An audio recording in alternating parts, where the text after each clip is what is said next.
그리고 많은 분들이 모르실 텐데 사실 김규현 변호사가 과거에 국회에서 이제 근무를 했었고 예. 특히 국방위원회 위원실에서 근무를 했기 때문에 위원 중에 하나의 의원실에 근무했기 때문에 이 분야에 좀 해박한 편 아닙니까? 뭐 제 전공은 아니지만 그냥 서당계 3년 그런 거 좀 했습니다. 왜냐면 제가 기억나는 게 김광진 의원실에 계셨던 거였고 당시에 김광진 의원실이 정말로 아이디어가 번뜩이는 국감 도구들이 많았거든요. 기억나는 거 좀 말씀해 주시죠. 아니, 뭐 그때 뭐 이제 군복 입고 뭐군 배낭에 물 수통에다가 진짜 그랬어요. 뭐, 예. 네, 그 저희가 많이 했죠. 그때 막 진짜 사나이 막 이런 것도. 그때 기억에 수통이 굉장히 오래됐다라는 거 이렇게 알리고도 뭐 하지 않았나요? 사실 이제 저희가 나이대가 비슷해요. 김광진 의원 씨. 다 이제 80년대생들이거든요. 완전히 젊은 사람들이었구나. 의원도 80년대생이고. 그렇죠. 그러다 보니까 저희가 뭐 군대 갔다 온 지 얼마 안 된 사람들입니다. 그 당시 기준으로. 맨날 뭐 하겠어요. 밥 먹고 술 먹을 때. 맨날 군대 얘기만 하잖아요. 내가 군대 있을 때 말이야. 네. 내가 니네 수통 새거 했어? 네. 우리는 그런 거였는데. 그렇죠. 막 그러다 보면 맨날 수통 그 썩어 있는 수통 얘기 당연히 나오고 하는데 그럼 그거 얘기하다가 수통 이거 다 바꿀까? 언제 거야 이거 도대체? 그냥 대부분 그런 식으로 일이 진행이 많이 됐습니다. 예. 제 입장에서는 저도 이제 군대를 갔다 온 80년대생 남성으로서 굉장히 공감되는 코드들을 의원실에서 많이 풀어내가지고 굉장히 기억에 남았던 기억이 있는 건데 올해에도 이제 국정감사가 열렸고 매년 열리듯이 열렸는데 올해 국감은 약간 평가가 좀 안 좋은 것 같아요. 안 좋죠. 사실은 저는 국감이 해야 될, 특히 민주당이 해야 될 일이 있었다고 봐요. 지금 특검이 김건희 특검, 죄송합니다. 내란 특검들이 진행이 되고 있지만 특검이 수사하고 있는 거는 일단 내란 특검은 이제 내란 관련이고 김건희 특검은 김건희 씨 비리 관련된 것들인데 이미 보도됐거나 의혹이 있던 것들 그리고 그거 수사하다가 나온 것 예를 들어서 뭐 서희건설의 반클리프 다이아몬드 목걸이 그렇죠. 그다음에 금거북이 이런 식으로 확대가 좀 되죠. 이것들은 수사하다 나온 거잖아요. 다른 데서 어떤 한 줄기에서 추가로 나온 것들인데 사실 그 외에도 예를 들어 김건희 씨다 엄청 많을 거라고 봐요.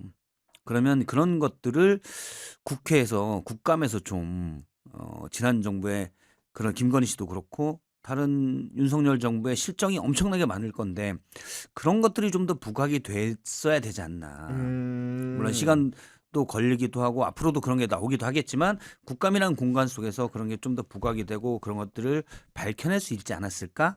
물론 고국 얘기는 이제 국감에서 나왔지만 그런 부분이 좀 부족하지 않았나. 네. 오히려 이슈가 우리 다 알듯이 일단 조희대 대법원장, 그러니까 그다음에 김현지 부속실장, 그렇습니다. 그다음에 마지막에는 최민희 가방위원장 맞아요. 이쪽으로 가버렸어요. 그건 정무적으로 전 민주당이 약간 미스다라고 봅니다.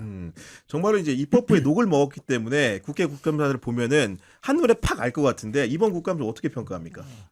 이게 열심히 준비한 사람들 의원이랑 보좌관들이 굉장히 김새는 것 같습니다. 김새는 네, 사람이 사실 뭐 열심히 준비했겠죠. 정책적인 것도 다 준비하고 열심히 한 사람들이 많은데 결과적으로 놓고 보면은 제일 기억나는 사람이 누구냐, 뭐 기억나는 장면 뭐냐 하면 명태균밖에 기억이 안 나요 저는.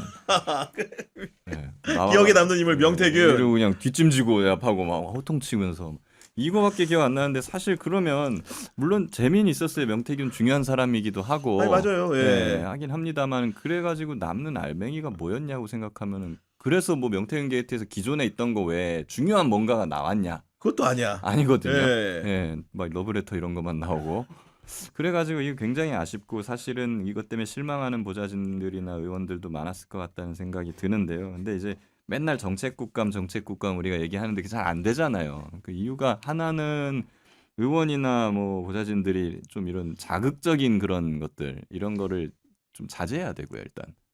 그리고 언론도 사실 그런 거를 조명하기보다는 맞아요. 좀 네. 실질적인 어떤 정책과 관련된 것들을 좀 더 이제 조명을 많이 해줘야 되는데 그게 매번 안 되니까 좀 아쉽긴 합니다. 이번에 사실은 보면은 되게 중요한 뭐 예를 들면은 코스피 5천이나 이런 걸 뒷받침하기 위한 경제 정책이라든가 아니면 내란 청산에 있어서 그 법무부나 국방부에서 이게 잘 안 되고 있으니 그런 부분을 이제 좀 세부적으로 들어가 질타하는 뭐 국방에 있었어요. 다 그런 것들이. 그게 다 묻혔어요 지금. 그게 아쉬운 거죠. 정말 명태균 생각이 저도 나는 거고 그리고 이제 사실은 김건희의 목소리를 공개한 노정면 의원이 좀 생각이 나고 예. 그리고 쿠팡 수사 외압 의혹을 폭로한 문지석 검사 정도 생각나는데 우리 박 선배 같은 경우에는 가장 인물 중에서는 이 사람이 기억난다 이런 사람이 있습니까? 좀 나쁜 이슈로 내는 분들 빼고는 네. 특별히 앞서 이제 문지석 검사인가요? 그분이 좀 기억나고 다 나쁜 이슈 나머지는 다 나쁜 이슈로 기억이 나는 것 같아요. 명태균 씨 말씀하신 대로 명태균 씨 나와서 오세훈 시장에게 호통치고 이런 모습은 좋았지만 새로 나온 얘기는 없거든요. 어떤 아주 중요한 사실은 김한정 씨의 단합을 알고 있었어라는 그런 게 없고 사실 국회의원들도 말씀하신 대로 저도 좀 막 예를 들어서 소영기 의원 그래서 한덕수 김충식 만났습니까? 없었습니까? 안 만났대잖아요. 그러면 다른 정황을 가지고 코치코치 깨물어서 당신이 이때 만났다는 그런 식으로 가야 되는데 그냥 호통치는 모습만 딱 그건 이미 본인 저쪽에 반대쪽에 주장이 있었고 뭐 그거를 재반박할 것들을 가야 되는데 그게 안 가고 그래서 제가 한 의원이랑 이제 그런 요즘 국감이 왜 이러냐 이런 얘기를 했는데 그분이 되게 설득력 있는 얘기를 하더라고요. 뭐라고 하십니까? 국회의원이 300명이잖아요. 사실은 대변인이나 또 뭐 지도부 이런 분들 빼고는 언론에 잘 못 나오죠. 어차피 정치인들은 이름을 알리고 본인의 한 성과를 알려야 되는데 옛날에 주류 언론들이 쭉 있었을 때는 사실은 유일한 기회가 지도부나 당직을 맡고 있는 의원이 아니면은 국감 때밖에 없었다는 거예요. 아, 사활을 걸고 해야 됐구나. 그렇죠. 그래서 국감에 내가 큰 건 터트리겠어라는 걸 오랫동안 준비해서 하는데 지금은 언론에 안 나와도 돼요. 여러 유튜브들도 많고 그리고 딱 거기서도 쇼츠만 딱 원하는 거예요. 호통치는 모습. 뭐 이거 예를 들어서 최혁진 의원의 조요토미 히데요시 요거 하나 그걸로 나온다는 거예요. 그러니까 이것도 약화가 양화를 구축하는 건데 자꾸 그런 거가 되니까 다른 의원들도 나도 저런 거에서 한번 떠야지 굳이 오랫동안 준비해서 뭘 터트린 이럴 니즈가 없다라는 거죠. 저는 그게 이해가 되더라고요. 아니 그 유튜브나 쇼츠 이런 것도 요즘 제목 낚시 장사 너무 심해요. 맞아요, 네. 맞아요. 진짜 뭐 땡땡땡 의원 호통에 뭐 대법원장 법원행정처장 부들부들 해서 한 답변이 해서 들어가 봤더니 아무것도 없어요. 없어요. 결국 내용. 부들부들하지도 않아. 네. 심지어 예를 들면은 그런 거 좀 규제해야 될 것 같습니다. 이게. 저의 시간을 지금 거기에다 또 눌러서 들어가 보게 되잖아요. 그런 거 무슨 보면. 아니 근데 진짜 법사위 이제 얘기를 하다 이 얘기가 나왔는데 그 어젠 또 그 목요일이죠. 되게 재밌는 풍경이었던 게 그러니까 서영교 의원하고 곽규택 의원이 언쟁이 붙었잖아요. 그 과정에서 곽규택 의원을 꾀꾀기라고 하더만 보니까 곽씨여가지고 꾀꾀기라고 하니까 또 곽규택 의원이 못 참고 서팔계라 그러더라고 이게. 이 정도 막말은 좀 이렇게 좀 도를 넘은 거 아닙니까? 여야 의원들 사이라고 하더라도. 자, 그 개헌을 한다고 하잖아요. 진짜 제가 개헌한다고 하면 꼭 좀 이것 좀 하고 싶은 게 딱 두 개가 있는데요. 네. 국회의원 선거구 획정하는 거는 별개의 기관에 좀 국회 스스로 하지 못하게 해야 국회 된다. 스스로 하지 말고 제3의 기관에서 하는 거 하나 하고요. 그리고 국회의원 징계하는 그 윤리특위 있잖아요. 이것도 국회에서 떼어내가지고 별개의 기관으로 맞는 만들어야 될 것 말이다. 같아요. 공정하게 판정할 수 예, 있게. 예. 그거 두 개는 개헌할 때 꼭 했으면 좋겠습니다. 맞아요. 저는 그런 외부의 무슨 위원회 같은 형태로 해서 윤리위도 뭐 징계로 해서 무슨 배지를 떼거나 그러긴 쉽지 않겠지만 어쨌든 이분 이거 참 부끄러운 분이다. 이런 거라도 계속 얘기할 수 있는 지금처럼 의원들이 하니까 서로 정파적이고 그러니까요. 자기 예. 편에 유리하게만 되니까 공신력이 사실은 없거든요. 그런 것들은 필요하다고 봐요. 아예 국회의원 총선을 할 때 윤리감사위원 뭐 이런 식으로 해갖고 그 사람들 따로 선출했으면 좋겠어요. 야, 정말로 네. 좋은 징계만 제안 하는 같아요, 징계만 보니까. 하는 네. 국회의원. 네. 그렇게 좀 해야 될 것 같고 제가 이 얘기는 우리 박선배 오면 꼭 물어보고 싶은 게 하나 있었어요. 저한테요? 많은 분들이 부담되는데요? 이제 쉽게 얘기해서 그 해결의 실마리를 못 찾은 문제여서 그런 건데 저도 못 찾아요. 이번에 국감 도중에 보면은 예. 우리 국민의힘의 유영아 의원님께서 고릴라 그림을 못 열심히 찾아요. 그리셨는데 네. 도대체 어떤 연유에서 그랬을까? 본인 설명이 나오긴 했습니다만 예. 어떻게 생각하십니까? 저도 뭐 그 설명이 맞다고 봐요. 그냥 지루하니까 딴짓한 거죠. 딴짓한 거죠. 뭐 고릴라가 사실은 누구를 그렸다 이런 얘기도 있는데 딴짓한 거예요. 네. 저는 그렇게 봅니다. 그러니까 본인 설명은 이렇습니다. 가끔 질의 전에 긴장을 풀거나 질의 후에 생각했던 만큼 질의가 매끄럽지 못해 짜증이 날 때 이걸 사귀기 위해서 내가 동물 캐리커처를 그려왔다. 이번에는 고릴라를 그린 것일 뿐이다. 시간이 좀 더 오래 걸렸다. 이런 취지의 변소더라고 보니까. 또 그렇게 듣고 보니까 귀엽기도 한데요. 근데 뭐 그 자리에서 뭔가를 하는 것들이 이제 다 사진 찍히고 영상 찍혀서 나가잖아요. 나가왔고 네. 그거를 국회의원이 알고 있는데 그런 걸 알고 있는 사람이면 훨씬 더 이제 주의하고 자제했어야지. 아니 혹시 이제는 말할 수 네. 있도록 국회 예전에 근무할 때 의원들 뒤에 이제 보좌진들은 보통 앉아 있거나 네. 여러 오가면서 보게 되는데 좀 기이한 행동을 하는 예를 들면 익명으로라도 모 의원 있었습니까? 아니, 뭐 이제 그렇다기보다 이제 주로 이제 게임하고 카톡하고 뭐 이제 그때도 네, 예. 그런 것도 있었죠. 그때는 이제 또 아이폰 이게 배터리가 일체화돼 있는 그런 것들이 많이 없고 탈착식 배터리가 많았어요. 탈착식 배터리. 네. 네, 그래갖고 사실은 그때 그 의원들 핸드폰 배터리를 의원회관에서 사무처로 그 본청으로 막 인수해야 배달하는 됐구나 그게. 인수하는 그런 보좌진들도 그것 때문에 많이 바빴습니다. 야 그때 배터리 그러네요. 갈아주느라고. 상임이 오래되면 계속 핸드폰 보고 딴짓하다가 네. 배터리 다니까 네. 추가 배터리 공급해주고. 그렇죠. 예. 그러니까요. 요즘은 사실은 카메라뿐만 아니고 온갖 도처의 언론들이 그 국회의원들의 휴대전화만 보고 있다 특종하는 거 아닙니까? 그렇죠. 그것도 굉장히 좀 이상한 풍경이긴 해요. 근데 그럼 좀 조심을 해야 되는데 저는 예를 들어 뭐 유영하 의원의 고릴라는 이해를 해요. 네. 회의가 길어지거나 회의가 길어지면 사실 계속 인간의 한계가 1시간 넘게 계속 집중하기 쉽지 않거든요. 근데 이제 저는 눈에 띄는 거는 그냥 이렇게 고릴라 저 같은 경우도 옛날에 쓸데없는 회의가 좀 길어지면 옆에 뭐 그냥 한자 같은 거 써보고 맞아요. 예. 글씨 써보고 이런 거 하잖아요. 근데 검색에서 고릴라 캐리커처를 고릴라 그림을 띄워놓고 따라 그린 건 좀 이해가 안 돼. 굳이 그렇게까지 했어야 됐느냐. 고릴라 그냥 자기 머릿속에 해놓고 쭉쭉 그런 거 모르는데 그건 좀 이해가 안 되고. 근데 이제 어쨌든 이번에 최민희 의원도 됐었고 그렇긴 하지만 옛날에 뭐 체리 따봉부터 시작해서 많이 나오잖아요. 그러니까요. 그런 거는 본인들이 생각할 때 이건 좀 주의해야 되겠다 생각하면 신경을 쓸만도 한데 저희는 이제 국회의원이 대단하고 물론 뭐 국회의원 기자 아시겠지만 많이 보면 그런 건 없잖아요. 그렇죠. 그래서 우리가 볼 때는 국회의원들이 일반 분들이 보시기에는 국회의원들이 먼저 엄격해야 되는데 사실 뭐 그렇게 그런 게 아니잖아요. 그러니까 그 국회라는 장소가 이분들은 너무 익숙해서 편하고 익숙해서. 네. 그냥 거기서 자기 하고 싶은 거 다 하는 것 같아요. 그리고 본회의장 같은 특히나 그렇죠. 예. 이준석 의원 같은 경우에 뭐 노트북 갖고 왔고 막 코딩하고 뭐 막 하잖아요. 그러면서 이런 걸 보면데 계속 문제가 되는데도 계속 뭔가 이런 게 나오는 걸 보면은 내가 국회의장이라면 참 답답하겠다. 그래서 초등학생들 보면 이렇게 수업 들어갈 때 학교에 맞다. 그렇죠. 핸드폰 화면 넣고 들어가잖아요. 맞아요. 네. 국회의원들 본회의장에서도 이 핸드폰 다 걷어야 되나 이거. 네, 제가 그런 생각. 장담하는데 핸드폰 거두면 50%는 잡니다. 50%는 자요. 오히려 깨 있는 게 낫다. 조는 핸드폰 것보다는 딴짓이라도 자죠. 하면서. 30분 이상 못 버텨요. 네. 마지막 얘기로는 지방선거 이렇게 재보선 얘기 좀 해보고 싶은데 국민의힘 한동훈 전 대표 그 방송에서 지방선거 출마할 생각이 없다고 했는데 좀 어떤 생각일까요?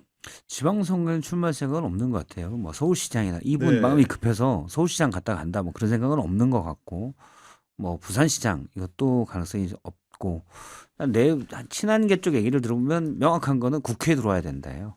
국회 입성이 목표다. 그렇죠. 그래서 보궐선거 보궐선거. 노리는 건 보궐선거죠. 그래서 뭐 혹시 지금 뭐 확정이 된 곳도 있고 그다음에 예를 들어서 뭐 자리가 빈데도 아예 그렇죠. 있고 네. 그리고 그런 다음에 2심이 진행 중이거나 이런 부분도 있거든요.